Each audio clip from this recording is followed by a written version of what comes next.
असल में हमारे देश में ऐसे युवा बहुत ही कम हैं जो स्किल्ड हैं और यही वजह है कि ऐसी सरकारी नौकरियों के लिए लंबी लाइनें लगती हैं। सोचिए, आपके पास कोई हुनर नहीं है, कोई स्किल नहीं है, लेकिन तनख्वाह शानदार है कि भारत एक ऐसा देश है जहां बहुत सारे सरकारी कर्मचारियों को काम नहीं करने की तनख्वाह मिलती है। द लाइव टीवी, सच सबसे आगे।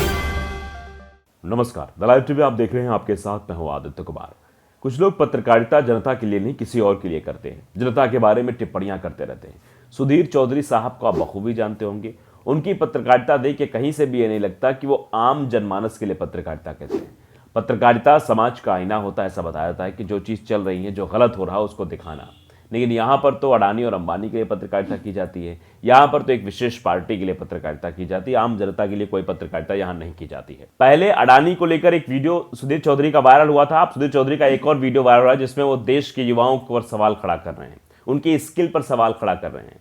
मतलब जो युवा सरकारी नौकरी मांग रहा है, वो उसके पास स्किल नहीं है, उसके पास प्रतिभा नहीं है, क्षमता नहीं है, वो बस नौकरी मांगने चला आ रहा है, ऐसा सुधीर चौधरी साहब का कहना है। जरा इनका प्रोग्राम का प्रोमो देख लीजिए, किस तरीके की बातें वो कर रहे हैं, देखिए जरा। असल में हमारे देश में ऐसे युवा बहुत ही कम हैं जो स्किल्ड हैं और यही वजह है कि ऐसी सरकारी नौकरियों के लिए लंबी लाइनें लगती हैं जिनमें किसी भी खास कौशल, किसी भी खास हुनर या स्किल की कोई आवश्यकता ही नहीं होती। सबसे ज़्यादा युवा इन्हीं नौकरियों को पाना चाहते हैं, लेकिन इन सरकारी नौकरियों में तनख्वाह बड़ी अच्छी होती है। सोचिए, आपके पास कोई हुनर नहीं है, कोई स्किल नहीं है, लेकिन तनख्वाह शानदार है, भत्ता भी अलग से मिलता है और ऊपर की कमाई अलग से होती है। और हमारे देश में एक बात अक्सर कही जाती है, वो ये कि भारत एक ऐसा देश है जहां बहुत सारे सरकारी कर्मचारियों को काम नहीं करने की तनख्वाह मिलती है और काम करने की रिश्वत मिलती है। ये बात हम सबके लिए तो नहीं कह सकते, सारे सरकारी कर्मचारी ऐसे नहीं हैं, ये बात मैं स्पष्ट करना चाहता हूँ। हमें लगता है ये मुद्दा आप सब से जुड़ा हुआ है और भारत के भविष्य से भी जुड़ा हुआ है। तो देख रहे हैं आप, राफेल गांधी 2.0 ने इस वीडियो को शेयर करते हुए लिखा कि देश के युवा नालायक हैं, कामचोर हैं, इसलिए सरकारी नौकरी करना चाहते हैं। बेरोजगारी के लिए वो खुद जिम्मेदार हैं। तिहाड़ी की दिहाड़ी रोज शाम 8 बजे, ये लोगों द्वारा लिखा जा रहा है कि रोज शाम 8 बजे आएगा ये प्रोग्राम, जहां पर देश के युवाओं को नालायक और कामचोर कहा जाएगा। मतलब ये सुधीर चौधरी साहब वैसे ही बातें कर रहे हैं जब दिल्ली एमसीडी के चुनाव के नतीजे सामने आए थे। उन नतीजों के बाद इन्होंने ठहरा दिया था उन लोगों को जिम्मेदार कि वो लोग पढ़े लिखे नहीं, इसलिए वोट दे दिया। इस वीडियो को कई लोगों ने साझा किया है। कई लोगों ने इसको साझा करते हुए सवाल खड़े किए हैं कि आखिरकार किस तरीके की देश में पत्रकारिता हो रही है, क्या ऐसी पत्रकारिता होनी चाहिए। ये भी लोगों ने सवाल उठाया। अजीत अंजुम ने भी इसको लेकर ट्वीट किया है और लोग भी हैं इसको लेकर, वो ट्वीट करें, लगातार सवाल खड़े कर रहे हैं किस तरीके की चीजें हो रही। राजेश साहू ने भी इस वीडियो को लेकर सवाल खड़ा किया। उन्होंने लिखा कि सुधीर जी को अब सरकारी नौकरी और सरकारी नौकरी की तैयारी करने वाले युवाओं को नीचा दिखाने की जिम्मेदारी मिली है। मतलब उन लोग युवाओं को नीचा दिखाने की जिम्मेदारी मिली है जो सरकारी नौकरी की प्रिपरेशन कर रहे हैं, जो सरकारी नौकरी सरकार से मांग रहे हैं, ताकि जो कुछ सरकारी संस्थान बचे हैं उसे भी निजी हाथों में दिया जा सके। ये कहा जा रहा है कि जो भी कुछ भैया बचा हुआ है वो भी सरकारी ना होकर वो प्राइवेट हो जाए, इसीलिए ये बड़ी जिम्मेदारी दी गई है। अब आप देखिए और भी रिएक्शन है। अशोक कुमार पांडे साहब लिखते हैं कि ये चैनल पर खड़े होकर दलाली करना कौन सी स्किल है। जो खुद रिश्वत के मामले में तिहाड़ हो आया हो वो ईमानदारी सिखा रहा है। 10 मिनट बहस कर लो तैयारी कर रहे छात्रों से तो औकात आ जाएगी समझ में। बाकी तो सरकार इसे गंजा कर दे तो बालों के नुकसान गिनाना शुरू कर देगा। अब समझिए आप कि ये कहा जा रहा है कि सरकार अगर इनको गंजा कर दे तो ये बालों से हो रहे नुकसान के बारे में भी विश्लेषण करना शुरू कर देंगे।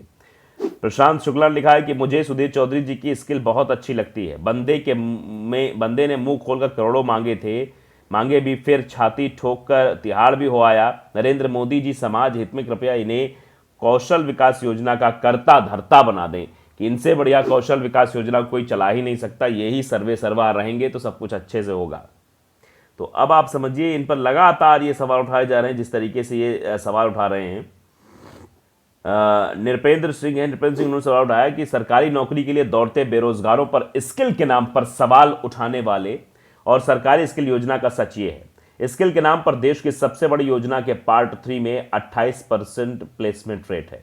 यही पढ़े लोग फिर स्किल के बावजूद सरकारी नौकरी को दौड़ने को लाचार होते हैं। अब अंदाजा लगाइए, जब वो प्राइवेट सेक्टर में जाते हैं तो वहां पर 28% प्लेसमेंट रेट है, जो सबसे बड़ी योजना है पार्ट 3 में, तो इससे कहाँ से ये होगा? पूरा उन्होंने खाका पूरा दिया है किस तरीके से हो रहा है सब कुछ।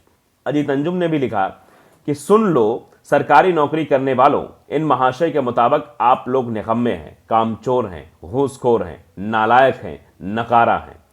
अब आप लोग तय कीजिए कि इनसे सहमत हैं या नहीं। चाटुकारिता के क्षेत्र में सबसे बड़ा हुनरमंद आप सबको खारिज कर रहा है, मतलब आप सबके काम को खारिज कर रहा है, आप सबकी बात को खारिज कर रहा है। इस तरीके से RK विज उन्होंने भी लिखा, एक महत्वपूर्ण सर्वे में यह पाया गया था कि लोक सेवकों के विरुद्ध टीका टिप्पणी करने वालों में से जो अधिकांश लोगों को का कार सेवकों के साथ कोई निजी अनुभव नहीं था। दूसरा, लोक सेवक ऐसी टीका टिप्पणी के विरुद्ध अपनी राय बात रखने के लिए स्वतंत्र नहीं होते। ये टिप्पणियां की जा रही हैं क्योंकि ये इसलिए कहा जा रहा है कि बताइए कि जो बच्चे तैयारी कर रहे हैं उनके अंदर स्किल नहीं है, और जो लोग काम करते हैं उनके अंदर भी स्किल नहीं है, वो भी मतलब घूसखोरी ये सीधे तौर पे कह दिया था और कहा कि सब अधिकारी नहीं होते, मतलब आपने कह भी दिया और बाद में उस बात को आप करेक्ट भी कर रहे हैं। शोभना यादव ने लिखा, यहां तय तो यह भी करना होगा कि कि अगर इस देश का युवा स्किल नहीं है तो कौन जिम्मेदार है। अगर 20 पदों के लिए 2 लाख बेरोजगार युवा कतार में लगा है तो इस व्यवस्था के लिए कौन जिम्मेदार है। अगर शिक्षा का स्तर ऐसा है जो इन्हें काबिल नहीं बना पा रहा है तो क्या ये युवा जिम्मेदार हैं? ये सवाल पूछा जा रहा है। फिर इसके बारे में भी आप जवाब दीजिए ना। इसके बारे में जवाब देने के लिए तो कोई सामने नहीं आता, सब शांत बैठ जाते हैं, चुप्पी साध लेते हैं इस मसले को लेकर। अनुराग नारायण सिंह ने लिखा, ये मोदी सरकार के प्रवक्ता के रूप में समझे जाते हैं। सीधे लोग लिख रहे हैं कि भैया इनको मोदी सरकार का प्रवक्ता समझा जाता है, ये मोदी सरकार के प्रवक्ता के तौर पर काम करते हैं। प्रवीण कुमार यादव लिखते हैं कि चापलूसी एक ऐसा हुनर है जो बहुत कम लोगों के पास होता है। सोचिए, आपके पास कोई हुनर नहीं है फिर भी आप चाटुकार हैं तो तनख्वाह शानदार है, भत्ता भी अलग मिलता है, ऊपर की कमाई भी अलग मिलती है। यह भी कहा जा रहा है कि मतलब कमाई भी ऊपर से अलग मिलती है, भत्ता भी अलग मिलता है। अखिलेश ने लिखा कि एक पहले से खारिज आदमी सबको खारिज वाली नई फर्जी कहानी गढ़ के नैरेटिव चला रहा है। ये जितने भी टाइटल दिए वीडियो में एक ना निकला स्वयं तो कुछ समझकर लिखा बोल सकते हो, कौन रोकता है। तो इस तरह की चीजें की जा रही हैं, इसीलिए शायद ये सवाल पूछे जा रहे हैं कि भैया ये ऐसा क्यों है, और लोग इस पर सवाल खड़े कर रहे हैं।